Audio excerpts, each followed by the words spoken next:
Ukraine रूस में तनाव के बीच राष्ट्रपति व्लादिमीर पुतिन ने सैन्य कार्रवाई का आदेश दे दिया है। पुतिन ने कहा कि यूक्रेन की सेना हथियार डाल दे। इसके बाद यूक्रेन के अलग अलग शहर में लगातार धमाके की खबर आ रही है।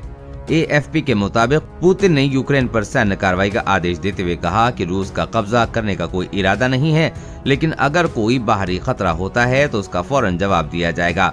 इसके साथ ही रूस ने यूक्रेन से लगी सीमा के पास करीब 2 लाख जवानों को तैनात किया है। इधर यूक्रेन की राजधानी कीव में धमाके की कई आवाज सुनी जा रही हैं। विस्फोट की आवाज क्रेमाटोर्स्क और यूक्रेन के तीसरे सबसे बड़े शहर ओडेसा में सुनाई दे रही हैं। पुतिन बोले, यूक्रेन पर कब्जा नहीं है मकसद। पुतिन ने कहा कि जो कोई भी हमारे साथ हस्तक्षेप करने की कोशिश करता है या हमारे लोगों के लिए खतरा पैदा करने की कोशिश करता है, उसे पता होना चाहिए कि रूस की प्रतिक्रिया तत्काल होगी और आपको ऐसा परिणामों की ओर ले जाएगी जैसा आपने अपने इतिहास में पहले कभी अनुभव नहीं किया है।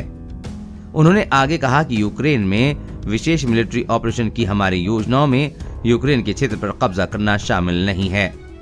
यूक्रेन ने देशव्यापी आपातकाल की घोषणा की। इससे पहले रूस के राष्ट्रपति व्लादिमीर पुतिन को अपने देश के बाहर सैन्य बल का इस्तेमाल करने का अधिकार मिलने के बाद यूक्रेन ने बुधवार को देशव्यापी आपातकाल की घोषणा कर दी है। इस बीच पश्चिमी देशों ने रूस के खिलाफ कई प्रतिबंधों की घोषणा की है तथा मॉस्को ने यूक्रेन स्थित अपने दूतावास परिसर को खाली कर वहां से राजनयिक कर्मियों को निकाल लिया है। यूक्रेन के सांसदों ने देशव्यापी आपातकाल लगाने के राष्ट्रपति व्लादिमीर जेलेंस्की के आदेश की मंजूरी दे दी है, जो गुरुवार से शुरू होकर 30 दिन तक लागू रहेगा। यूक्रेन के राष्ट्रपति की रूस से भावुक अपील। इधर रूस के सैन्य आदेश देने से पहले बॉर्डर पर लगातार बढ़ते तनाव के बीच यूक्रेन के राष्ट्रपति वोलोदिमीर जेलेंस्की टीवी पर लाइव आकर युद्ध को टालने की भावुक अपील की है। उन्होंने रूसी लोगों को रूस यूक्रेन के साझा इतिहास और संस्कृति की याद दिलाई है।